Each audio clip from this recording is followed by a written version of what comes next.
Salut, alors dans cette vidéo, on va parler de SEO à d'autres business, infoproduits, immobilier, bourse, comment placer son argent intelligemment. On va sortir du cadre SEO. Ce que je vais faire, je vais te partager tout simplement ma propre expérience dans le business en ligne, mais de manière générale, je vais te partager mon évolution pour justement te donner des tips, voir un petit peu si ça peut te permettre de débloquer certaines croyances ou simplement certains axes d'amélioration, tout simplement. Il va rien se passer de particulier à l'écran, donc tu peux écouter ça sous forme de podcast, que tu sois, j'en sais rien, dans le métro ou peu importe à ce niveau-là. Voilà. Je sais que l'argent c'est un sujet tabou, tout ce qui est immobilier, bourse, c'est des sujets qui n'ont pas forcément bonne réputation parce que c'est associé notamment sur Internet aux formateurs en ligne, ça pullule depuis les années 2010, c'est associé à des vendeurs de rêves. Voilà, ça n'a pas forcément bonne réputation. Moi, l'objectif de cette vidéo, je suis pas là pour te vendre du rêve, je suis tout simplement là pour te partager mon expérience. Je savais pas trop comment aborder la chose. C'est un sujet qui me tient à cœur. Donc, n'hésite pas à me faire part de ton retour également d'expérience en commentaire juste en dessous de cette vidéo. Ou sinon, tu peux me contacter en privé, m'envoyer un DM, que ce soit sur Twitter, Insta, par mail, etc. Voilà, peu importe. Voilà, parce que si tu veux, moi, je suis connu pour être, on va dire, SEO depuis des années. Mais j'ai d'autres casquettes beaucoup moins connues et c'est surtout que ce que je voudrais te partager, c'est ma réflexion, qu'est-ce qui m'a amené à faire ce métier et tout simplement qu'est-ce qui m'a amené à en être là où je suis actuellement, comment je vois la chose. Et je pense que ça pourrait intéresser pas mal de gens, à commencer peut-être par toi. Voilà, on commence de suite. Alors, mes deux objectifs de l'époque, si tu veux, quand j'ai commencé, j'avais deux objectifs. Travailler sur Internet pour le côté créatif. Donc pour moi, si tu veux, je voyais pas ça comme un métier, mais une passion. Voilà, c'est ça m'animait. J'ai commencé à toucher un ordinateur, je crois, peut-être à l'âge de, je sais pas, 10-12 ans. Voilà, donc ça a remonté aux années 95, je situerais dans ces eaux-là. Il y avait Windows 95 à l'époque, avec le PC de mes parents. Et l'interface, il y avait même le Minitel avant. Et l'interface me plaisait bien. Je savais pas trop ce que j'allais en faire, mais le fait d'interagir avec cette interface me plaisait bien. Voilà. Donc c'est important de se poser la question du qu'est-ce qui t'anime, le pourquoi, le comment, ce genre de choses en fait. Voilà, ça c'est quelque chose qui m'attirait. Je savais qu'il y a des choses à faire à ce niveau-là. Et ensuite la deuxième chose, ça c'est venu plus tard. Donc en premier d'abord plus le côté jeu dans un premier temps, le côté voilà passionnant, découverte, curiosité quand j'étais gamin. Et ensuite à l'âge de 18 ans, donc c'était en 2003. Ouais, 2003. C'était pour le côté business en ligne, faire l'argent. J'ai senti qu'il y avait moyen de faire l'argent, de gagner beaucoup d'argent, mais je ne savais pas encore comment. Il y avait le côté scalable que je sentais, le côté automatisation. Je sentais les opportunités, mais je ne savais pas encore comment les exploiter. J'avais pas les outils nécessaires. Voilà. Donc c'était faire du business en ligne, car je savais qu'il y avait de l'argent à se faire, et en ayant tout simplement un meilleur cadre de vie, en gagnant plus, en travaillant moins. Alors travaillant moins, oui, mais c'est surtout en travaillant différemment, plus intelligemment, et surtout de manière plus confortable. Voilà, le fait d'avoir, de travailler d'où tu veux, par exemple avec un PC, c'était quelque chose qui m'attirait également. Alors t'es pas obligé de faire ça, mais c'est une des approches possibles.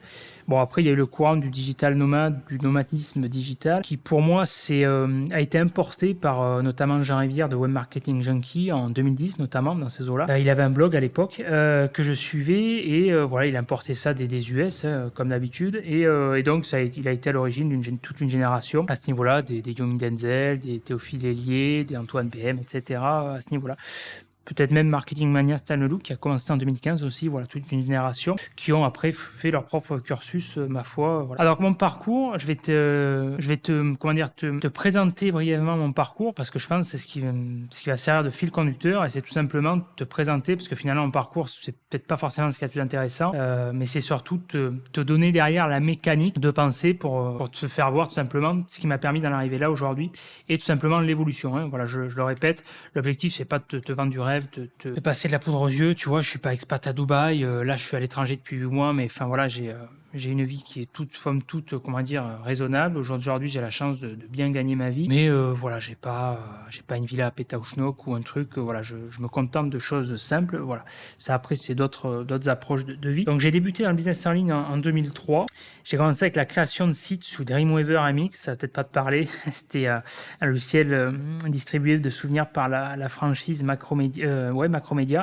Il y avait le logiciel Flash également, FrontPage. J'avais acheté le livre de Macromedia à l'époque, je sais plus le nom d'ailleurs, comment créer un site web en 2004, je crois que ça avait été publié. Je m'étais penché en 2003 dans ces eaux-là, ouais. Et donc voilà, donc j'avais commencé à créer des sites Flash, Dreamweaver, bref. Donc c'était axé sur la création de sites internet parce qu'à l'époque, il faut savoir qu'aujourd'hui, au moment où je fais cette vidéo, on est en 2023, donc ça peut te sembler assez, comment dire, Ça peut te sembler étonnant, mais le SEO était beaucoup moins connu, encore moins les autres. Il y avait TikTok, ça n'existait pas, Facebook, ça n'existait pas, toutes les plateformes de réseaux sociaux, d'ailleurs Insta, compagnie, ça n'existait pas, YouTube, c'est venu sur le tard, je crois en 2010 ou dans ces eaux-là. Bref, il y avait tout un pan de business en ligne qui n'existait pas.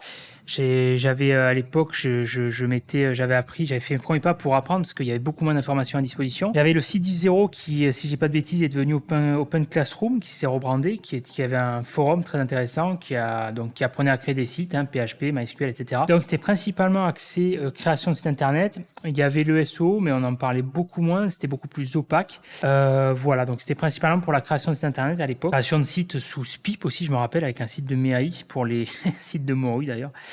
Voilà, donc premier pas sur le FileZilla, les clients FTP, compagnie. Voilà, c'était assez austère à l'époque parce que c'était très technique et beaucoup plus opaque. Donc voilà, c'était beaucoup moins accessible, voilà, qu'aujourd'hui. Donc si t'étais pas dev à l'époque, c'était assez compliqué. Aujourd'hui, c'est plus indispensable, c'est un plus, c'est un gros plus, mais c'est plus indispensable. Création de sous-domaines. J'avais commencé à créer des sous-domaines sur le site, ça n'existe plus, je pense, mais à l'époque Carrefour. Donc c'est bien la marque, la franchise Carrefour, le supermarché. On pouvait créer des sous-domaines à l'époque et faire tout simplement de l'affiliation. Ils proposaient des programmes d'affiliation. Et donc, je faisais ce qu'on appelle au jour d'aujourd'hui de l'e-commerce, de l'affiliation e-commerce. Donc voilà, il n'y a rien qui a été réinventé. J'étais sûrement un des premiers à l'époque à faire ça, de l'affiliation e-commerce. Mais j'avais un problème, c'est qu'à l'époque, je ne savais pas comment être visible. Je ne connaissais pas les leviers d'acquisition voilà, pour être visible, donc notamment avec le SEO sur Google et d'autres leviers d'acquisition. Mais j'avais commencé à créer mes premières boutiques d'e-commerce en faisant de l'affiliation e-commerce. Voilà. Ensuite, donc je m'étais intéressé du coup au domaine comment gagner de l'argent sur Internet. C'est là où j'ai découvert qu'il y avait des choses à faire. Donc c'est juste que j'ai fait l'erreur classique, je pense. J'ai essuyé les plâtres, j'ai essayé tout ce qui fallait pas, tout ce qui marchait pas. Mais bon, faut se lancer. C'est en testant hein, voilà, c'est en forgeant qu'on devient forgeron. Voilà. Et c'est quoi quand bûchant qu'on devient bûcheron, je sais plus. Bon, enfin bref, tu vois l'idée. Donc je me lance dans tous les business possibles de l'époque qui ramènent au final des clopinettes. Alors t'as pas dû connaître, mais il y a les mails rémunérés. De souvenir, c'était 30 centimes le mail, je crois. Voilà, lecteur email, t'as les barres de surf aussi, je sais plus les noms, mais pareil, tu ramenais les clopinettes. Après, tu avais les visionneuses de trafic aussi. Bon, bref, voilà, ça te captait énormément d'attention pour des clopinettes. Donc, les annonceurs savaient très bien ce qu'ils faisaient. Ils savaient qu'ils s'adressaient à une cible de débutants, d'amateurs, qui connaissaient rien, qui voulaient faire de l'argent, premier argent. Et du coup, ils se basaient sur le volume. Ça leur permettait de se rémunérer comme ça. Et encore une fois, il faut placer dans le contexte à l'époque. Ça marche d'ailleurs toujours, je pense, mais à l'époque, voilà, vu que c'était beaucoup plus opaque, il y avait beaucoup moins connu, tout ça. Donc, voilà. Je tente de trouver, donc justement, je tente de trouver de l'argent, de faire de l'argent autrement. J'essaie de trouver les failles, c'est ce qui m'a amené à l'époque sur l'SO pour replacer le contexte. C'est ce qui m'avait plu, c'est le côté jeu, faille. Et c'est ce qui a été le fil conducteur finalement dans tout mon cursus, on va dire. À l'époque, quand j'avais des PC, je tentais également déjà à l'époque de les optimiser. C'est comme ça que j'avais pété plusieurs PC. J'avais essayé la suite, la tune-up utilité, les utilitaires. Je commençais à bidouiller dans les bases de registres. Bref, je cherchais la moindre faille pour optimiser. Ça a été le fil conducteur, l'optimisation, les failles, la recherche de failles, l'efficience. Voilà. C'est ce que j'ai retrouvé dans le SEO, ce qui m'avait plu à l'époque, le côté jeu. Failles, donc ouais, je tente de trouver des failles dans les algorithmes des casinos en ligne. Il y avait un casino à l'époque qui s'appelait Casino Glamour, je pense. Ça a peut-être toujours existé. En ligne, c'était un des premiers casinos en ligne d'ailleurs à l'époque, je crois. Donc je me base sur des lois de probabilité en mathématiques. Parce que pour la petite histoire, au niveau de mon cursus scolaire, je suis de filière scientifique, donc bac S spé maths. Et voilà, bref. Du coup, donc je tente de me baser sur des modèles mathématiques. Je teste la méthode de Hawks, donc c'est ce qu'on appelle une martingale qui est connue. À la roulette, j'essaie de trouver la faille pour gagner de l'argent à la roulette. Donc l'idée de base, qui est très simple, c'est de doubler ta mise sur chaque couleur, par exemple couleur noire ou rouge sur les couleurs paires. Et ensuite, ce que j'avais tenté, c'est de rajouter plus 1 à chaque fois pour couvrir mes pertes. En gros, l'idée, c'est que si par exemple, tu perds 30 euros, tu mises 2 fois ta mise de départ, donc ta perte, c'est-à-dire 2 fois 30 euros, 60 euros, et là je rajoutais plus 1 à chaque fois, c'est-à-dire 61 euros pour récupérer à chaque fois mes pertes. Ça, c'est une loi de probabilité que j'avais étudiée qui marche bien dans les faits sur le papier, qui permet, je pense, de couvrir plus de 99% des pertes si tu modélises ça avec un arbre de de pondération, tout ça. Et voilà, donc j'avais testé ça. Dans les faits, sur la version gratuite, ça marche bien. Mais je crois que de toute façon, parce qu'à l'époque, j'avais testé ça, donc c'était en 2003. Depuis, je pense que ça a dû évoluer. Les casinos, ils ont dû se prémunir de ça. Ils ont dû bloquer les mises, je crois, à 6 fois la mise maximum, je crois. Mais bon, bref, à l'époque, ça marchait voilà, bien. Bon, ce qui se passait dans la version gratuite sur les casinos, les logiciels de casinos en ligne, ça marchait parce que, ben voilà, quand t'avais pas d'argent, vraiment, c'est l'argent virtuel, ça marchait bien, ça marchait à tous les coups. Mais dès que tu passais sur la version payante, bizarrement, ça marchait moins bien. Les algorithmes étaient plus fins et c'est surtout qu'il fallait que tu sois en capacité financière de couvrir tes pertes. Donc, tu avais le levier psychologique avec la version à la perte qui changeait quand même la donne dans les faits. Bon, alors du coup, quand j'étais passé à la version payante, vu que j'avais pris confiance sur la version gratuite, j'ai été allé jusqu'à 30 000, 100 000. J'ai dit, allez, banco, on va sur la version payante. Et dans les faits, la version payante, c'est quand même, quand tu vois que c'est de l'argent quand même qui est plus réel, qui sort de ton compte, ça change quand même la donne. Et je m'étais arrêté à quelques milliers d'euros de pertes. J'avais pas été jusqu'au bout. Voilà. Et je m'étais amusé à rassembler un dossier de ressources pour gagner de l'argent en ligne. J'avais fait un dossier confidentiel. Tout ça, c'est pour t'expliquer un petit peu le mindset, en fait, de l'origine. Qu'est-ce qui t'amène à là où t'en es aujourd'hui? Parce que c'est pas forcément quelque chose qu'on parle forcément. Voilà, il faut savoir que tu passes par des tests foireux, par des pertes, par essuyer les plats et c'est ce que j'essaie de te faire voir dans cette vidéo ou dans ce podcast que tu peux écouter, c'est qu'il y a des étapes à franchir. T'en arrives pas là où t'en es aujourd'hui à trouver une certaine stabilité par un claquement de doigts. Il y a des étapes à franchir au niveau mindset, au niveau entrepreneuriat, au niveau financier, au niveau, voilà, c'est des étapes. Au niveau psychologique que tu dois franchir, que tu dois tester. Il y a des parcours quand même à faire. Moi, en tout cas, c'est le parcours que j'ai fait. Ensuite, 2007, c'est plus un parcours professionnel, plus conventionnel, cadré. Donc, je mets ça un petit peu de côté finalement et je décide de m'orienter, de cadrer un petit peu plus les choses. Donc, à peu près, parce que ça remonte de septembre 2007, dans ces eaux-là, je décide de lancer une vaste campagne de mailing auprès des agences web en France, parce qu'à l'époque, il y avait très peu d'agences web. Maintenant, tu vois plein d'agences, par exemple SEO, d'agences spécialisées réputation, tout ça. À l'époque, c'était un métier qui était très peu verticalisé.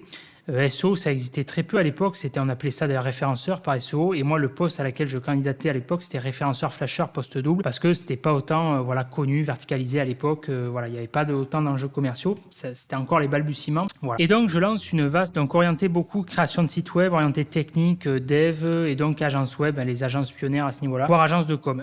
Donc, je lance une vaste campagne de mailing auprès d'agences de web et d'agences de com en France pour me faire embaucher. Donc, je sais pas, peut-être des milliers, il y avait des milliers d'agences à l'époque, peut-être 1300, 1500, je sais plus, dans ces eaux-là. Et en disant que bien sûr je savais tout faire, je bluffais, alors qu'en vérité je savais rien faire. Je connaissais rien, voilà, donc ça c'est une de mes techniques favorites. Et fake it until you make it, comme m'a dit une personne sur Twitter. Voilà, sauf que là, bon, manque de bol pour elle, elle me le dit alors que je suis établi depuis des années maintenant dans le SEO, mais ça c'est marrant. Et petit clin d'œil.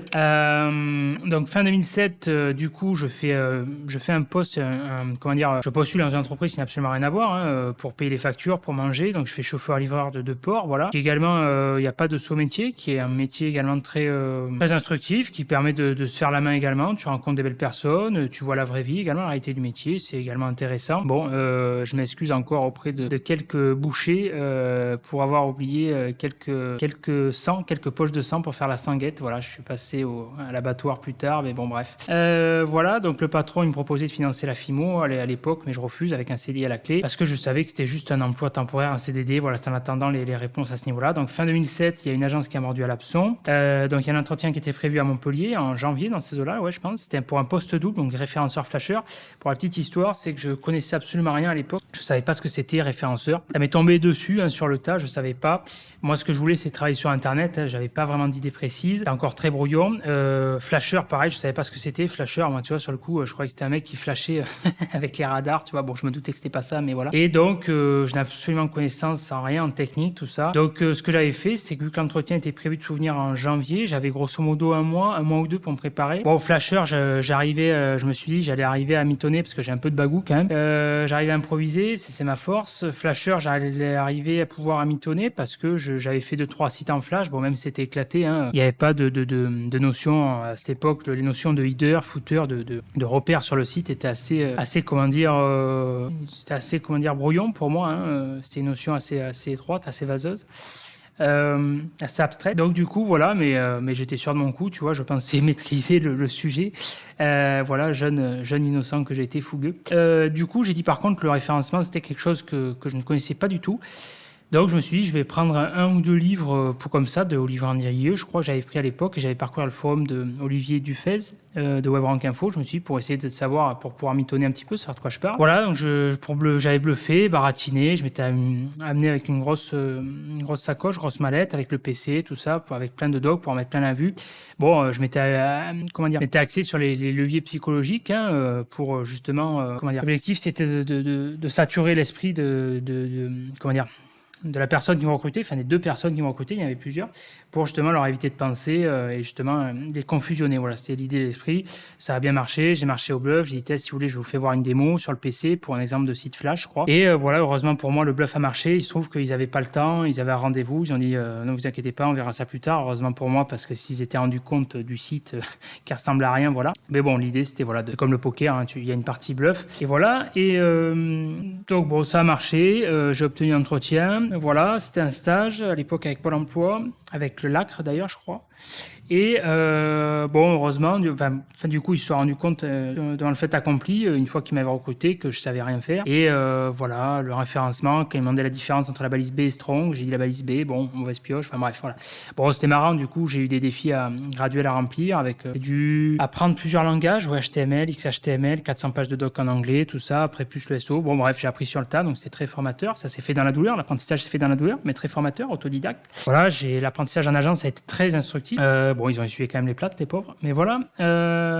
Et ensuite, donc je taffe en agence, 2008-2012. Je développe le service, passe responsable, tout marche bien dans le meilleur des mondes, voilà. Je donne des cours à l'université pour des masters. Ensuite, 2012, il y a eu la pénalité pingouin, la pénalité manuelle, vu que j'ai abusé au niveau des angles. Bon, je lève la péna, tout ça, j'apprends. Et bon, bref, à la base, après saturation, on se prend la tête avec l'ancien patron, tout ça, fin 2012. Rupture conventionnelle, ciao, voilà, d'un commun accord. Et ensuite, 1er avril 2013, je me mets à mon compte, donc c'est pas un poisson d'avril, 1er avril 2013. Spécialisation malgré moi suite à de nombreuses demandes en levée de pénalité Google, mais j'avais envie d'explorer d'autres univers parce que le SEO, j'avais saturé quand même un peu, voilà, c'était le côté jeu qui me plaisait, le côté jeu, voilà, t'apprends toujours pareil, comme je t'ai expliqué, le fil conducteur, à exploiter les failles de l'algorithme. Ok, tu sais comment être en première position, comment positionner un site en première position, tu sais comment faire une SERP domination, comment dominer, ok. Mais après, voilà, les défis, je m'emmerdais un peu, j'avais plus trop de défis à ce niveau-là, je voulais explorer d'autres horizons, tu vois. Une fois que j'avais rempli mes propres défis, tu vois, parce que pour moi, l'idée le plus importante, c'est pas de prouver des choses aux autres, parce que je n'ai absolument rien à prouver, c'est de prouver des choses à moi-même, voilà. Et quand tu prouves des choses à toi-même, tu as une liste de défis, après, voilà, c'est à toi de voir. Donc, je voulais explorer d'autres univers. Bon, après, je suis 2013, tu vois, ça a été vraiment une parenthèse. J'ai commencé à faire des parenthèses. Le SEO, je l'ai mis un peu en parenthèse. Ça me bottait moins, on va dire. J'avais saturé à ce niveau-là. J'ai commencé à m'intéresser aux infoproduits.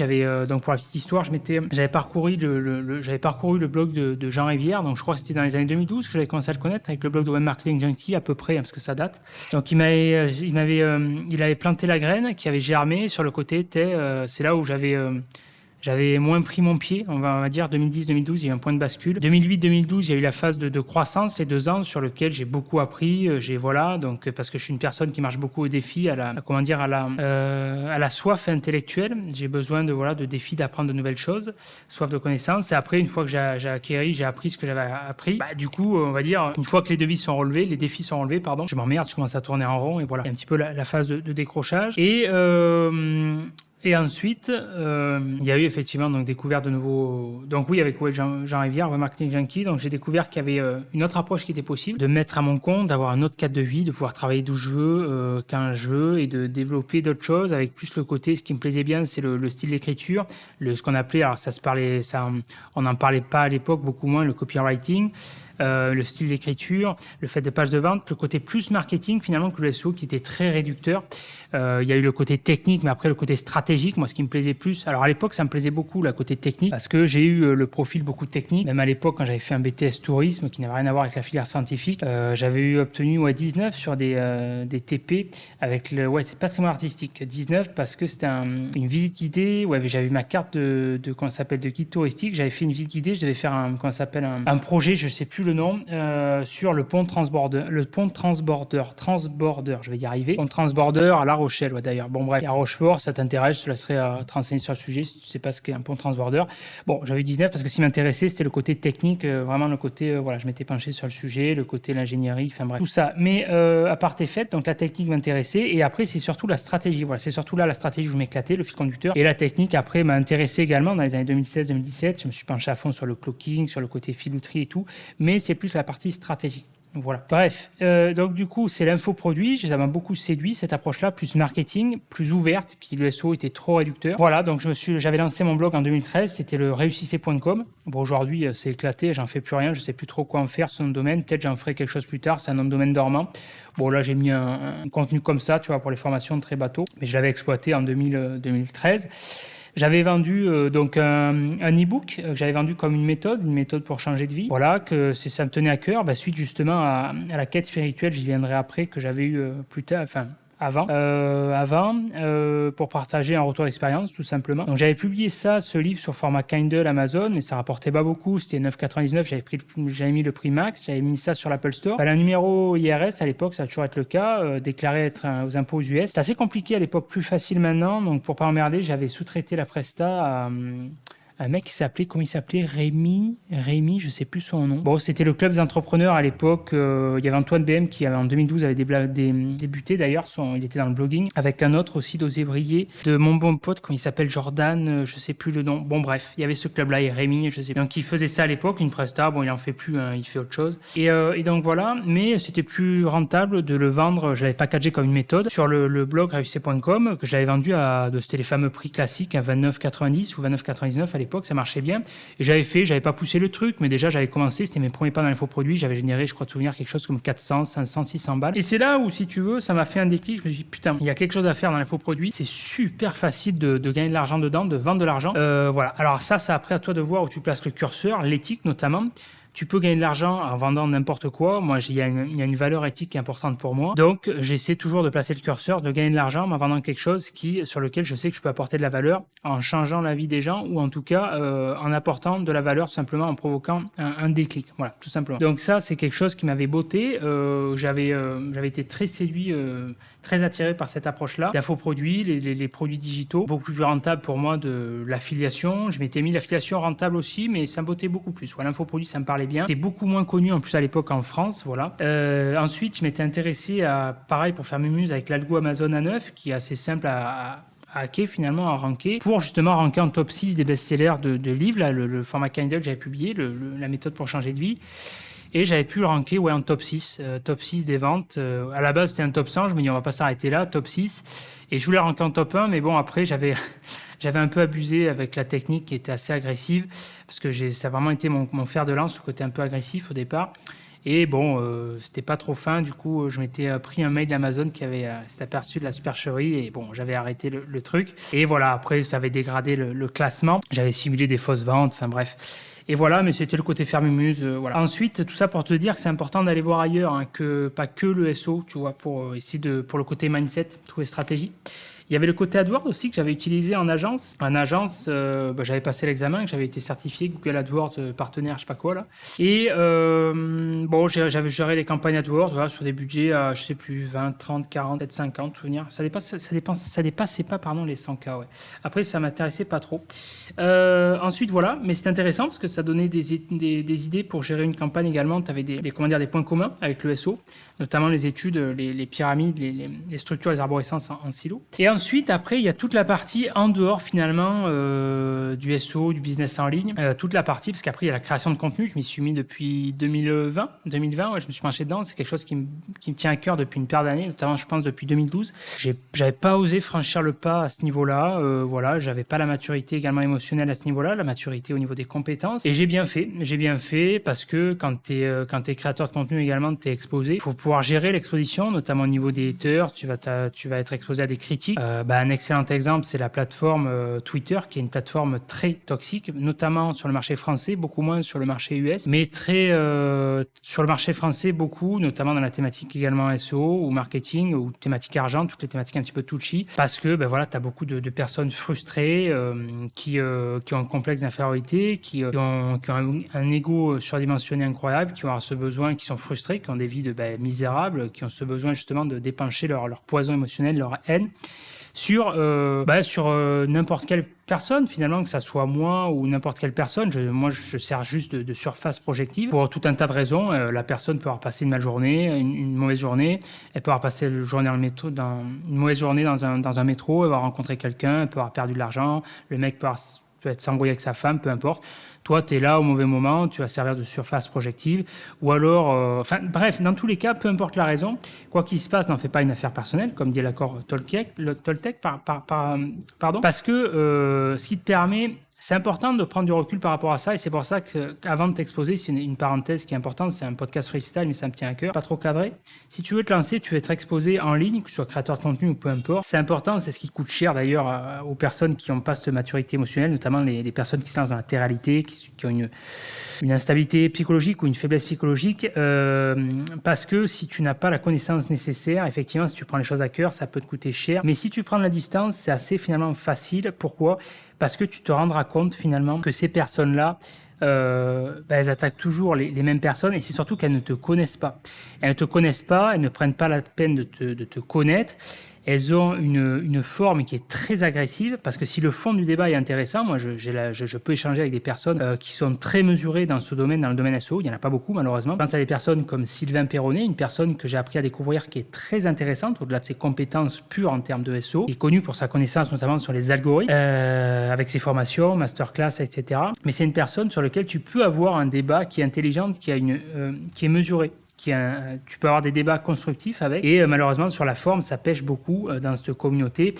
Tu vois, par exemple dans la communauté SEO, si tu vas voir sur Twitter par exemple, tu apercevras que c'est depuis que je suis dans ce métier-là, donc dans le domaine depuis 2007-2008, ça fait que ça tourne autour, c'est un peu la télé-réalité en fait, beaucoup d'ailleurs, hein. Les SEO en fait connus publiquement, tu peux l'assimiler à des influenceurs de télénovelas, de télé-réalité, qui ont un QI assez limité de pois chiches quand même, hein, et qui ont une capacité de raisonnement qui est très limitée. Ça tourne notamment au niveau de la forme, au niveau des clashs, et c'est le seul moyen de se faire connaître. Ils existent à travers ça. Et d'ailleurs, les personnes qui vont clasher derrière, récemment, moi je fais cette vidéo, c'était début août, je crois, pareil, un autre abruti, un autre énergumène, qui est incompétent d'un point de vue SEO, qui travaille dans le domaine des jeux vidéo, qui n'a pas besoin. Mais bref, qui a une vie de merde, on va dire. Et du coup, la personne qui me clashait, justement, la plupart d'ailleurs des anciens, ce qu'on appelle des boomers, c'est rigolo parce que tu vois qu'elles ne te connaissent pas. Enfin, elles te traitent déjà, tu vois qu'il y a un ton condescendant. Donc ça, c'est pareil. Petit aparté, si on s'intéresse sur l'aspect psychologique de la chose, tu vois qu'il y a le pattern commun qui revient. Le ton cynique condescendant, par exemple, c'est du style écoute gamin, écoute, tu vois, sachant que j'ai 38 piges, tu vois, donc mon grand, déjà tu redescends, tu vois, déjà il y a un côté condescendant qui n'est pas du coup approprié. Tu sens que le raisonnement est limité, donc tu te dis si la personne a des gamins, je plains les gamins, l'avenir, voilà. Et tu vois en plus de ça que le reproche qui est fait, par exemple pour ma part, c'est marrant, enfin, je me retiens de ne pas avoir de fou rire parce que c'est tellement risible, mais il vaut mieux en rire. En fait, les personnes, ces boomers me reprochent par exemple de ne pas avoir l'expérience dans ce domaine. Sachant que j'ai une expérience dans le domaine depuis 2007. Je m'étais pris le bec d'ailleurs avec un autre, avec un certain Laurent. Ça, c'est le premier reproche. Donc déjà, premier argument, ça présuppose que la personne qui te critique sur le fond n'a pas pris la peine journalistique, si on peut appeler ça, de s'intéresser un minimum à la personne, à son background, on va dire. Donc déjà c'est risible. Avant d'émettre des critiques, il faut se renseigner un minimum. Ça déjà, ça tient pas. Donc déjà, tu te doutes que sur le fond, ça a pas volé haut. Donc c'est pour ça que c'est vraiment des camés de telenovelas. Ces influenceurs, faut le voir ça, c'est les anges de la télé-réalité, hein, finalement, SEO. Ça, c'est marrant. Et ensuite, tu vois que le reproche qui est fait, c'est le SEO, éditeur de site. En gros, je savais même pas qu'il y avait un débat à ce niveau-là. Donc on te reproche de pas être SEO. Sachant que donc j'ai été SEO en agence autodidacte, donc de 2008 à 2012, donc j'ai géré plusieurs problématiques. Ensuite je me suis mis à mon compte, éditeur de site, j'ai travaillé en tant que prestataire pour des clients. Bon bref, mais même dans l'absolu, j'ai pas à me justifier, mais c'est pour te montrer parce que ces personnes-là, je leur dois rien du tout et je me justifie pas auprès d'elles parce que voilà, mais c'est plus par rapport à toi pour te faire voir la mécanique de penser au niveau de la psychologie. Voilà. Et d'ailleurs, si tu as affaire à ces haters, petit tips d'ailleurs que je te passe, comment gérer les haters, c'est une question que tu peux être amené à te poser si tu es créateur de contenu ou exposé en ligne. Ben, la réponse, c'est que tu les gères pas, c'est que tu t'en contrefous finalement, tu as autre chose à faire parce que c'est un combat qui est perdu d'avance, c'est un débat qui va être stérile. En fait, si tu veux, l'abeille ne va. Une citation que j'aime bien employer depuis des années, que mon père me citait, c'est que l'abeille ne perd pas son temps à expliquer à la mouche que le nectar est meilleur que la merde. Tu vois, voilà. Donc, on ne raisonne pas, si tu veux, sur le même niveau, on n'a pas le même niveau de raisonnement. Tu ne peux pas essayer de les convaincre, ces personnes-là, elles sont déjà convaincues d'avance. Ça ne sert à rien, c'est un débat qui va être stérile. Donc, ce que j'avais fait dans un premier temps, je les avais bloqués. D'accord ? Pour éviter cette pollution mentale inutile, parce que j'ai pas de temps à perdre, je préfère me concentrer sur mes projets et autres business, tu vois. Mais je me suis dit plutôt que c'est dommage de se priver de ce marasme-là, parce que en SEO, il y a une technique qui est sous-cotée, qui est encore, même si c'est connu, qui est sous-exploitée, que j'explique dans l'académie d'ailleurs ici. L'académie ici, il y a un module sur les sites parasites. D'accord. On appelle le site parasite, comment parasiter les plus gros sites d'autorité. Bon, là, je ne l'ai peut-être pas appelé comme ça ici, sur cette partie-là, de authority stacking, comment parasiter les plus gros sites. Voilà. Bon, la technique en soi, les techniques, je ne vais pas l'expliquer ici, mais en gros, c'est le concept de visiter des portées voilà, qui demande une certaine maîtrise. Et en gros, ça utilise le terme parasite parce que tu vas parasiter, en gros, comme son l'indique, des sites d'autorité pour exploiter leur autorité et te positionner grâce à elles. Ben là, du coup, je me suis dit, plutôt que de les bloquer, ces personnes-là, récemment, ce que j'ai fait, je les ai toutes débloquées. Enfin, j'en ai laissé 2-3 parce que c'est vraiment des gros nuisibles, mais sinon la majorité, je les ai débloqués. Et j'ai dit plutôt que de les bloquer, je vais les masquer. Je vais me contenter de masquer les comptes. Ce qui fait comme ça, je garde l'avantage du blocage de compte dans le sens où ça ne va pas polluer mon esprit parce que ces contenus-là, ces réponses-là, que ce soit des retweets, des réponses, ne vont pas être visibles, elles vont être masquées. Mais par contre, l'avantage, c'est qu'elles vont contribuer à nourrir l'algorithme et augmenter mon reach, ma portée. Parce que vu que ces personnes-là, ces haters, elles ont tellement la haine, elles sont tellement frustrées dans leur vie, elles ont ce besoin de se défouler contre toi, elles vont faire des réponses, des retweets pour apporter leur opinion personnelle. Parce qu'elles croient, de leur point de vue micro à titre individuel, vu qu'elles ont un melon tellement énorme, elles croient que leur opinion est importante. Elle est tellement importante que tu vas y prêter attention toi, non seulement toi, mais les autres du microcosme ou sur Twitter ou sur les autres plateformes que les autres personnes. La vérité, c'est que la majorité des gens s'en contrefoutent, s'en carrent l'oignon, à commencer par moi. Mais l'avantage, c'est qu'en faisant ça, ça va nourrir l'algorithme. Le fait d'avoir des réponses, d'avoir des RT, des likes, tout ça, ça va augmenter, ça va générer de l'interaction, de l'engagement. Et donc, l'algorithme va dire, c'est bien, ça envoie des bons signaux, parce qu'ils sont contrefous l'algorithme, notamment Twitter, que ce soit positif ou négatif. La preuve, la plupart des contenus à fort engagement sont négatifs. Voilà. Donc du coup ça nourrit l'algorithme et finalement je me suis dit mais qui mieux que des parasites ou des nuisibles pour nourrir des bots. Voilà. Donc ça c'est une technique que je te recommande, voilà, petite aparté faite pour gérer les haters et ce qui marche très bien. D'ailleurs je m'en donne à cœur joie, du coup je m'amuse à troller de temps en temps sur le compte Twitter et il tombe justement dans le panneau. Voilà, donc nourris-toi, sers-toi des haters pour augmenter ton reach. Allez, aparté faite. Type psychologique. Donc du coup infoproduit et ensuite je me suis intéressé à d'autres pans au niveau business. Immobilier, bourse, crypto, éducation financière. L'immobilier, le paradoxe, parce que je suis quand même un mec qui est assez paradoxal, l'immobilier je m'y suis intéressé sur le tard. Il y avait des places de parking notamment, je vais investir dans des places de parking parce que l'immobilier classique me parle moins parce que je trouve ça trop contraignant pour l'investissement, l'immobilier locatif classique, pour gérer les locataires. Alors tu peux sous-traiter en faisant appel à des agences, tout ça, mais bon ça demande des investissements plus importants, il y a plus de contraintes, tu peux te casser la gueule, ça demande de savoir ce que tu fais, où tu vas. Voilà, je trouve que la balance bénéfice-risque pour moi est quand même trop importante, même si le paradoxe c'est que ma famille gère un parc immobilier, enfin un parc immobilier c'est un grand mot, d'ailleurs elle gérait plutôt parce que la majorité des actifs est revendue. Là, au moment où je fais cette vidéo, il y a un hôtel qui est mis en vente d'ailleurs, l'hôtel de Paris. Ensuite, il y a la plupart, s'il doit rester, quelques propriétés, 1, 2, 3, 4, 5, à peine une dizaine de propriétés. Ouais. Mais du coup, voilà. Et le paradoxe, c'est que s'ils vendaient également la plupart des propriétés, notamment une partie, c'est parce que même si c'était rentable d'un point de vue, argent, c'était casse-couille quand même à titre personnel. Ça faisait une charge mentale, voilà, parce que avant, il y a aussi un souci d'époque. Avant, la mentalité a changé aussi, c'est-à-dire qu'avant, les gens étaient quand même moins casse-couilles.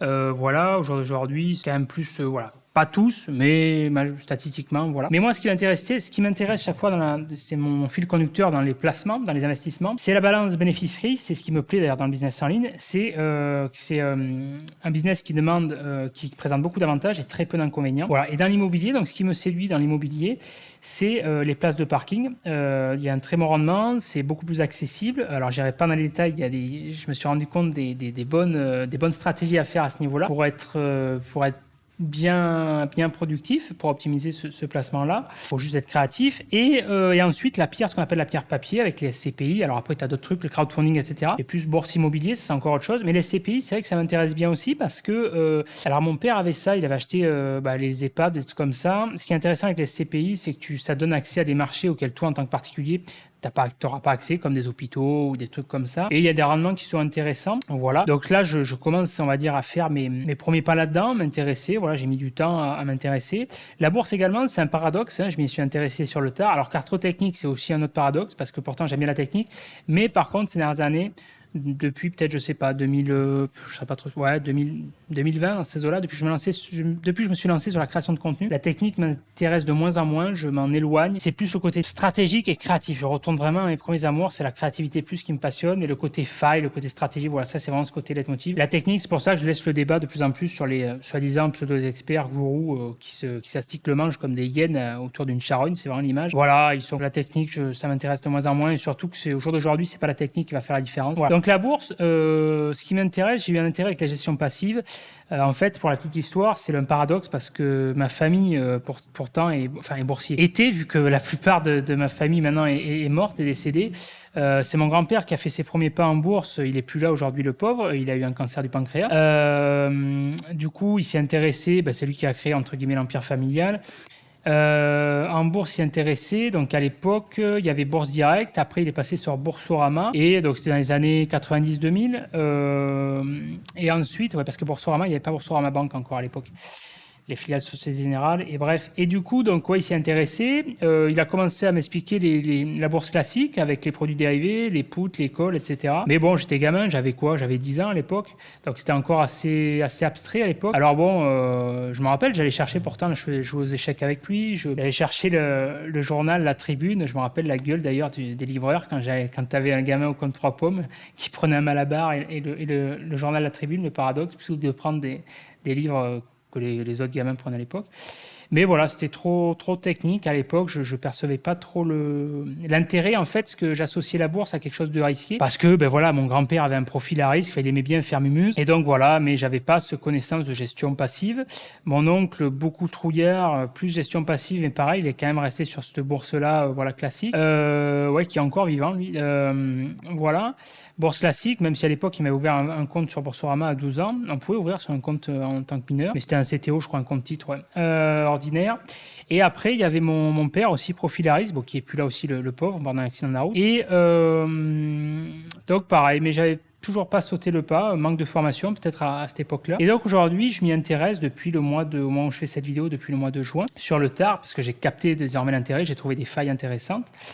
Donc gestion passive, les ETF. Bon, il y a également si on creuse le sujet, on peut s'apercevoir de choses intéressantes. Voilà, donc ça, je m'y intéresse dessus. Et la crypto, donc ça, c'est pour vraiment le côté placer, diversifier les actifs, placement d'argent. La crypto, c'est quelque chose depuis le Bitcoin, ça remonte, je crois, 2009, 2010, un truc comme ça. Je m'étais intéressé, mais j'ai pas réussi à franchir le pas. Tu vois, j'ai pas réussi à adhérer avec les problématiques. Pour moi, ce qui m'avait refroidi, c'est les problématiques de sécurité. Déjà, il y avait le côté volatile de la chose, mais il y avait la particularité de cet actif-là, c'est qu'en plus de ça, il y a la problématique de sécurité. Alors, je m'étais intéressé sur le sujet parce que je place pas mon argent n'importe comment. L'idée, c'est pas de placer 1000 ou 2000 balles, c'est de placer 10, 20, 30, voire plus. Voilà, là, sur la bourse, je voudrais commencer à placer, à mon avis, 50, 60. J'avais commencé à placer 1000 sur un CTO pour tester. Et là, j'aurais placé 50, 60, voire 35, 50, voire 60, 70, pour commencer dans un premier temps. Bref, mais du coup, là, il y avait une problématique liée à la sécurité. C'est-à-dire que la plupart, à l'époque, des portefeuilles, donc tu avais de souvenir à une particularité, il fallait avoir un truc au niveau technique, une subtilité technique, il fallait avoir un disque ou une clé, tout ça pour brancher. Et il y avait beaucoup de soucis de sécurité, de hack. Les portefeuilles, y avait beaucoup de portefeuilles qui s'étaient fait hacker, même sur des plateformes soi-disant sécurisées. Parce que tous ceux qui te disent que ça soit même d'autres plateformes, hein, WhatsApp, Zoom et compagnie, soi-disant sécurisées, patati de bout en bout. Bon, la réalité, c'est que c'est du bullshit. C'est juste des levées de fonds. Ils veulent marketer tout ça, vendre au maximum. Et l'aspect sécurité, c'est pas leur priorité. Jusqu'à temps qu'ils se fassent épingler vraiment. Et dans ce cas-là, ils s'y penchent un petit peu plus près. Et là, c'était pas pareil pour les plateformes de crypto, les startups fintech, elles n'y ont pas échappé. Et donc là, voilà, beaucoup de soucis de hack. Il y a eu pas mal d'histoires à l'époque, quand le Bitcoin s'est enflammé. Il y a eu la hausse. La hausse, c'est qu'il y a d'autres cryptos secondaires, dérivaux, comme les Alto, je sais plus quoi, là, toutes les coins qui sont venus avec, là, les crypto-coins alternatifs, les Ethereum et les ci et là. Et donc, du coup, il y a beaucoup de personnes qui étaient sur le papier millionnaires, voire peut-être même milliardaires en bitcoins, qui se sont fait voler leur portefeuille parce qu'ils détenaient ne serait-ce que 2-3 bitcoins. Et vu qu'il y avait une plus-value énorme. Voilà. Donc ça m'a refroidi. Il y avait un risque de volatilité important. Donc du coup, ça ne me parlait pas. Je ne voulais pas passer mes journées à ça, comme des traders, tout ça. Donc risque de risque important, plus de volatilité des marchés. Et donc du coup, je me suis dit que je cherchais à l'époque un trader. À l'époque commissionné. Je me suis dit, Tess, il peut gérer ça pour faire un peu le principe du stop picking. Hein. Tu t'achètes, tu revends, sauf là sur des courts termes. Et, mais pour un spécialiste du secteur, que je commissionnais, le principe de l'affiliation, mais j'avais pas fait affaire parce que le mec était trop gourmand à l'époque. Donc voilà, vu qu'il jouait en plus avec mon argent, donc voilà. Ensuite, et tout ça pour te dire, le fil conducteur pour moi cette vidéo, ce que je trouve dommage, c'est l'éducation financière finalement. On en revient à ça, c'est que je m'en aperçois sur le tard. Tu vois, j'ai 38 ans, hein. J'ai fêté mes 38 printemps le 31 juillet, tu vois, au moment où je fais cette vidéo. Et donc je suis jeune, je suis très jeune et je fais plus jeune que mon âge, donc ça c'est cool. Mais toujours est-il que voilà, et je m'en suis rendu compte sur le tard. Et c'est dommage, c'est un conseil que j'avais à donner à l'heure actuelle à quelqu'un qui démarre, à un jeune ou quoi. Si on met de côté le côté vendeur de rêve, soit riche en un clic, un claquement de doigts sans rien foutre, voilà, ça non, mais par contre, il y a beaucoup de moyens de gagner de l'argent intelligemment avec une éducation financière. Si après, tu as la chance de côtoyer des personnes, riches ou qui ont une certaine aisance financière, mais forcément, ça te débloque également des croyances. Et la réalité, c'est que si tu perds de l'argent finalement en épargnant, la stratégie classique, quand tu as des comptes en banque, auprès de banques, les banques, elles démarchent, entre guillemets, la clientèle pauvre dont je faisais partie et je fais encore partie parce que finalement, jusqu'aux classes moyennes, tu as encore, à moins de vraiment péter des paliers, voilà. Et elle joue là-dessus, surtout sur la méconnaissance des produits financiers et tout simplement de l'éducation financière. Et la réalité, c'est que tous les produits que la banque te vend, soi-disant patati patata, ça va te faire gagner de l'argent, patati patata. La seule personne à laquelle ça va faire gagner de l'argent, c'est l'institution bancaire, c'est la banque. Voilà.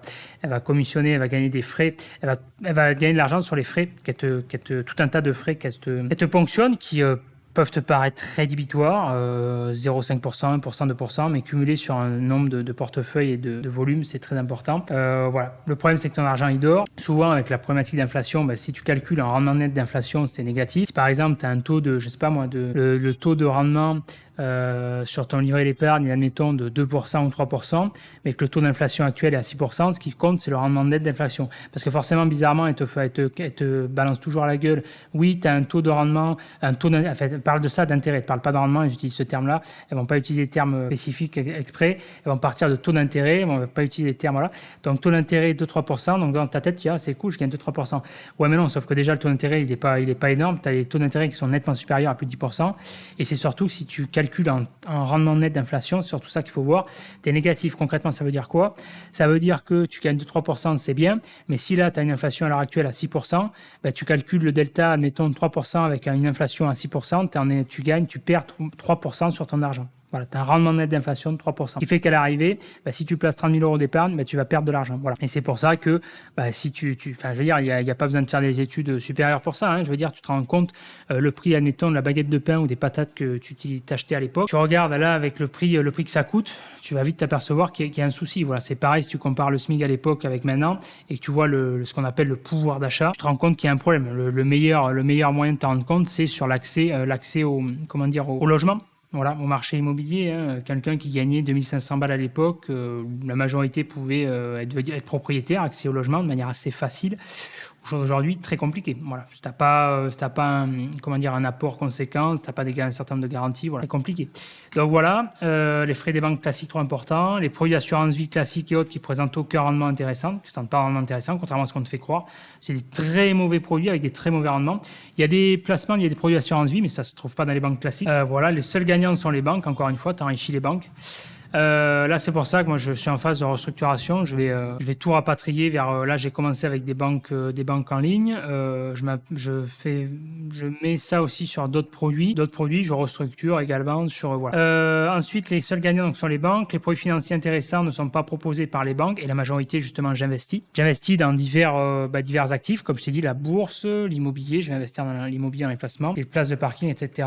Mais bref, investir, diversifier quoi. Si du moment que tu as un minimum d'épargne, que tu as, j'en sais rien, ça dépend de ton niveau de vie et tes attentes, mais je pense qu'une bonne base, c'est 25-30 000. 30 000, c'est une bonne base. À partir du moment où tu as 30 000 euros sur ton compte épargne, tu peux commencer à investir. Pour moi, après, voilà, ce que je dis, c'est pas un conseil investissement. Le disclaimer classique, c'est pas un conseil investissement classique. Blablabla, je suis pas un conseil financier, etc. Blablabla. Ouais, c'est juste comme ça. Ça a donné. Les seuls gagnants sont les banques. Les produits financiers intéressants ne sont pas proposés par les banques. Les meilleures assurances vie ne sont pas chez les banques. Voilà. Ensuite, je finirai là-dessus sur la psychologie humaine. Alors, pour donner un cursus un petit peu de mon évolution, hein, c'est 2007 à 2013, ça a été ce que j'appellerais la quête spirituelle, une quête de sens tout simplement. Donc il y a une lecture de chier de bouquins sur la spiritualité, le développement personnel. Je pouvais lire pour donner jusqu'à un ordre d'idée, jusqu'à un livre, il y a une coquille, jusqu'à un livre par jour. Tu vois, j'en regardais quasiment pas la télé. Donc vraiment l'attitude, le comportement de l'ermite. D'où c'est pour ça que je m'amuse à mettre, j'ai mis en baseline ermite émérite et clébard du web sur mon profil Twitter. En clin d'œil aussi à tous ces haters. Donc, consommation énormément de contenu sur le sujet, quête de sens de la vie, etc. 2012, donc juillet à décembre, burn-out par rapport à l'expérience aussi en agence, tout ça, trop de pression, trop d'obligations de résultats, bref, tout un tas de raisons. 2014, ce que je pourrais appeler la descente aux enfers pour raisons personnelles. J'ai vécu toute une série de désillusions, de drames, voilà. Donc le but, c'est pas de m'apitoyer sur mon sort ou d'en être victime, hein, j'en suis sorti grandi, c'est juste pour te faire voir, si tu veux, l'étape d'évolution, que ça n'a pas été tout beau, tout rose, voilà, c'est contrairement à ce que certains vendeurs de rêves peuvent te faire voir. C'est les étapes de la vie, tout simplement, qui t'amènent à lever des steps, voilà, en tirer profit. Donc, pétage de croyances en série à ce niveau-là, parce que c'est dans la douleur que tu apprends, c'est dans l'échec que tu apprends, hein, c'est là où tu apprends le plus. Un rapport sur la vie qui a changé pour moi, il y a un premier step. En tout cas, une étape stratégique à ce niveau-là. 2015-2020, ce que je qualifierais de nouveau départ, avec des nouveaux défis également. Il y a eu une part de faiblesse psychologique, une part de naïveté également. Donc, ce qui a fait que ça a mené à des mauvaises rencontres, voilà, des mauvais investissements également, qui m'ont fait perdre 30 000 euros. Il y a eu après d'autres facteurs intéressants, un apprentissage de l'hypnose, d'autres techniques de manipulation, par rapport aussi à ma compagne aussi, justement, vu qu'elle était dans ce domaine-là. 2020, nouveau départ, une prise de responsabilité émotionnelle, hein, ce que j'appellerais ça. Intégration des biais cognitifs, du principe de dissonance, des surfaces projectives, prise de conscience également que tous les pseudo-gourous de la quête spirituelle, des néo-new age, développement personnel et compagnie, il y a énormément de charlatans, voilà, énormément de... Voilà. Et bref, donc c'est l'intégration de ça. Échange avec une personne justement dans le domaine de la connaissance de soi pour les thérapeutes qui a été décisive également dans cette étape de vie grâce à ma femme. Pétage de croyances limitantes, on en revient au deuxième step, tu vois. Deuxième période stratégique, je pourrais dire. Ok. Tu vois, donc tout ça pour te dire qu'il y a des étapes. Hein. Un cursus, ça se fait pas comme ça, tac. Ok. Tous ceux qui te disent, ah putain, t'as de la chance, tu gagnes bien ta vie, putain, vraiment, toi t'as de la chance, vraiment, putain, si je pouvais être comme toi. Ouais, mais non, en fait, parce qu'il y a un facteur chance, oui. Mais ce qu'il faut savoir, c'est que la chance, c'est la dernière personne qui s'invite à ta table, d'accord? C'est qu'une fois que tu as préparé le dîner, que tu as cuisiné, que tu as mis le couvert, que tu as préparé tout ça, tac, tac, tout est dressé, qu'il y a tous les invités. Dans ce cas-là, juste au moment de manger, tu as la chance qui s'amène, voilà, et qui va ouvrir sa gueule. Voilà. Donc le facteur chance, oui, ça y joue, bien sûr, hein, il y a un facteur chance qui est indépendant de ta volonté. Mais si tu dis, ah putain, tu as de la chance, il y a un gros déni de responsabilité, c'est comme anéantir tous les efforts. Voilà, c'est que j'ai charbonné pour en arriver là où j'en suis aujourd'hui. J'ai encore énormément de chemin à faire. J'ai travaillé comme un enculé pendant les week-ends, les soirs, et je travaille toujours d'ailleurs, hein, les week-ends et les soirs, parce qu'en tant qu'entrepreneur, j'ai la chance de faire un métier que j'aime, qui m'anime. Mais voilà, ça se fait pas comme ça, hein. Il y a pas de secret, ça se fait avec de l'effort, de la persévérance, de la remise en question. La période 2014, même 2012 à 2020 était très éprouvante, hein. Il y a eu quasiment 10 ans qui a été très très très éprouvante. Je vais pas rentrer dans les détails, le but c'est pas de se plaindre, mais ça s'est fait dans la douleur, hein. Ça n'a pas été tout rose, loin de là. Heureusement, j'ai eu la chance d'être très bien accompagné par ma femme notamment, qui m'a beaucoup soutenu dans ces cas-là, dans ces moments-là. Mais voilà, ça s'est beaucoup fait, voilà. Et c'est ce qui m'a permis au jour d'aujourd'hui un petit peu d'accoucher mon esprit, si je puis dire, et d'avoir pété des croyances, même s'il y a encore beaucoup de chemin à faire. Ok, voilà. Donc la chance à pondérer. Donc pétage de croyances limitantes. 2022, changement de vie. Je plaque tout parce que pareil, burn-out, j'en ai marre. La période Covid, le confinement, même si je l'ai très bien vécu, a quand même servi de catalyseur, vu que j'ai énormément de besoin de voyager également. Et l'environnement, pour moi, est décisif. Je pars du principe que l'environnement est très important pour ton état d'esprit. Et donc, ton état d'esprit impacte directement ton business, tes projets, ta capacité à créer, donc ton épanouissement personnel. Et malheureusement, en France, à l'heure actuelle, et notamment avec le Covid, ça a été très toxique, je trouve, au niveau des mentalités. Et c'est clairement pas un environnement propice à l'épanouissement personnel et à l'entrepreneuriat encore moins. C'est pour ça que je suis parti à ce niveau-là. C'est pas définitif, je compte revenir justement, mais j'avais besoin de souffler. Et ça m'a réussi toujours. D'ailleurs, quand je pars en voyage, je dis pas ça comme une vérité absolue, ça dépend de ton profil. Moi, dans ma vérité, ça m'a réussi, voilà. Donc, changement de vie, je plaque tout, je prends une décision parce que les changements de vie passent par les prises de décision. Ça passe pas par la procrastination. Si tu dis il faut qu'une fois que j'aurai toutes les conditions réunies, ça se fera jamais. C'est-à-dire pas du principe que tu n'auras jamais toutes les conditions réunies. Ok, voilà. Donc, à un moment donné, il faut sortir les doigts et il faut prendre une décision. Voilà.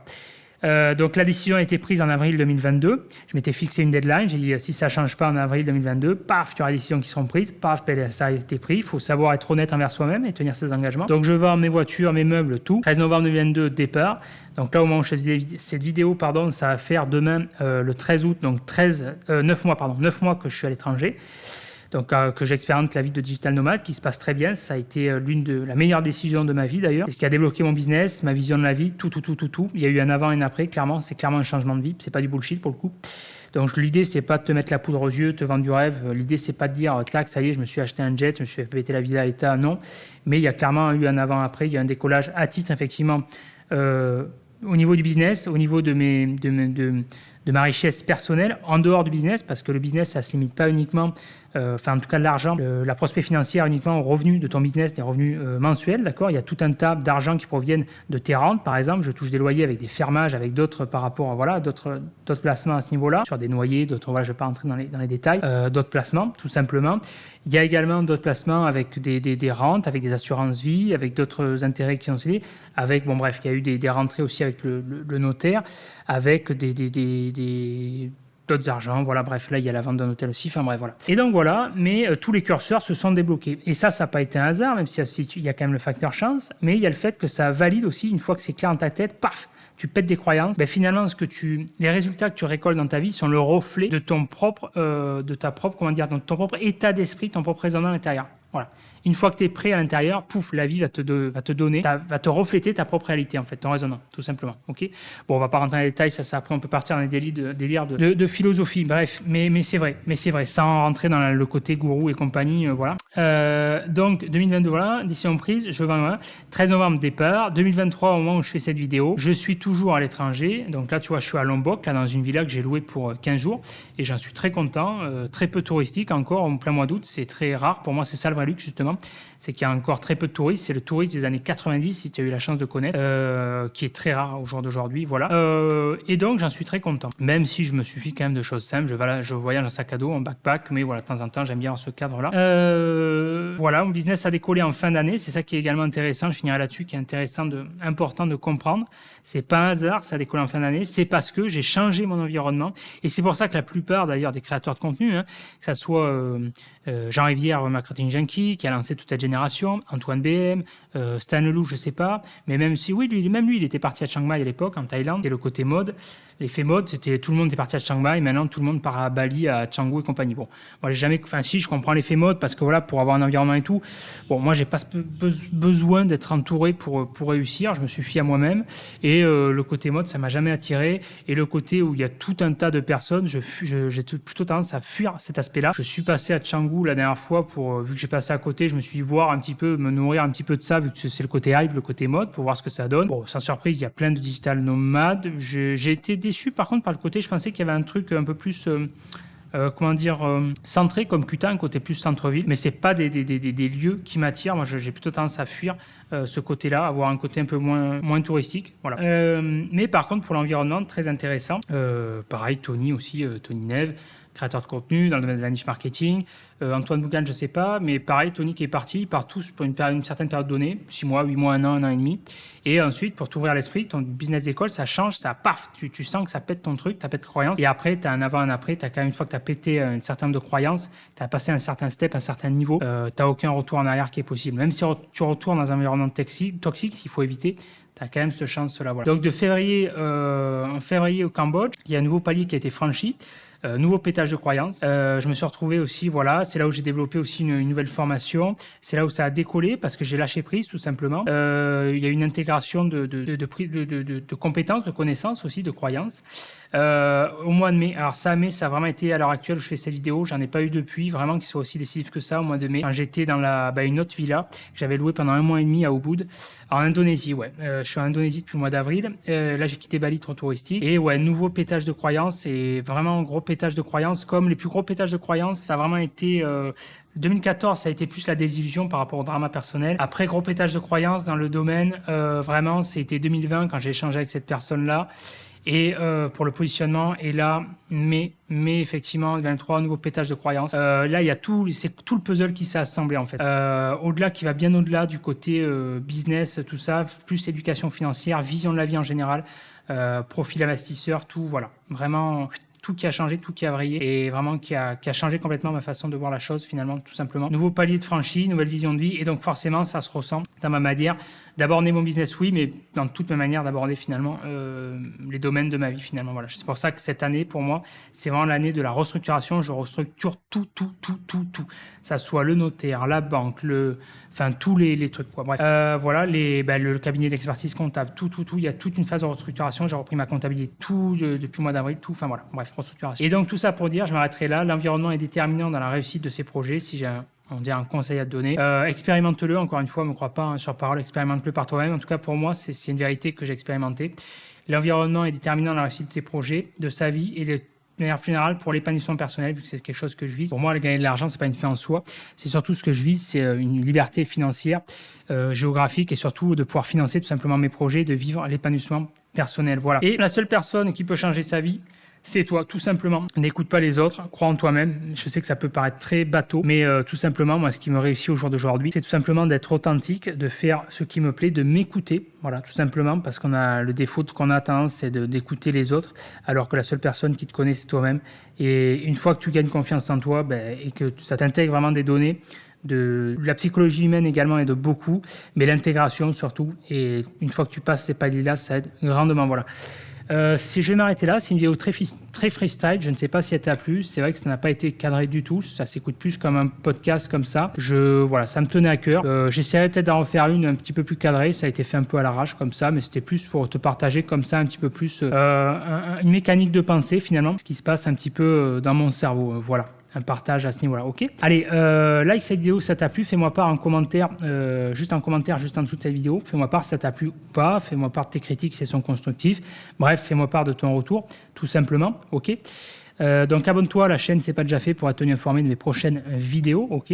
Si tu souhaites être en contact avec moi et justement profiter de conseils, pas forcément que SEO, parce que je m'écarte de plus en plus dans le SEO, même si ça reste mon domaine d'expertise, mais de manière plus large de business en ligne, de marketing, et tout simplement de te partager mon quotidien aussi, quelque part, de ma vie d'entrepreneur, de mes défis, de mes échecs également, mes défis du moment, bref, tout simplement de partager d'être en contact avec moi, tout simplement. Donc, je t'invite à rejoindre la newsletter ici, tu rentres ton mail et tu rejoins comme plus de, c'est pas actualisé d'ailleurs, 250, mais il y a 280 membres à l'heure actuelle de la newsletter. Voilà, ok. Et tu auras également accès, une fois que tu auras accès à cette newsletter, à mon canal Telegram. C'est également là où je suis actif en ce moment. Il y a le canal et même un groupe si tu veux en savoir plus, ok. Et si tu souhaites un programme de formation pour apprendre la compétence SEO et pouvoir l'exploiter dans n'importe quel domaine à l'heure actuelle en business en ligne, que tu sois consultant SEO, que tu travailles en agence, que tu sois éditeur, bref, tout simplement que tu vas acquérir la connaissance nécessaire et une stratégie, une méthodologie éprouvée qui te sert de fil conducteur, qui est basé sur mes tests et expériences depuis 2008 dans ce domaine. Et tout simplement, c'est l'académie. Voilà, je te laisserai prendre connaissance du plan de formation ici, ok. Et après, ça, tu as la page formateur si tu veux en savoir plus sur moi, sur mes valeurs, sur ce que je cultive, qui je suis exactement. Voilà, plus moi en tant que personne, ok. Allez, j'espère que cette vidéo t'a plu et moi, je te dis à bientôt dans la prochaine vidéo. Ciao.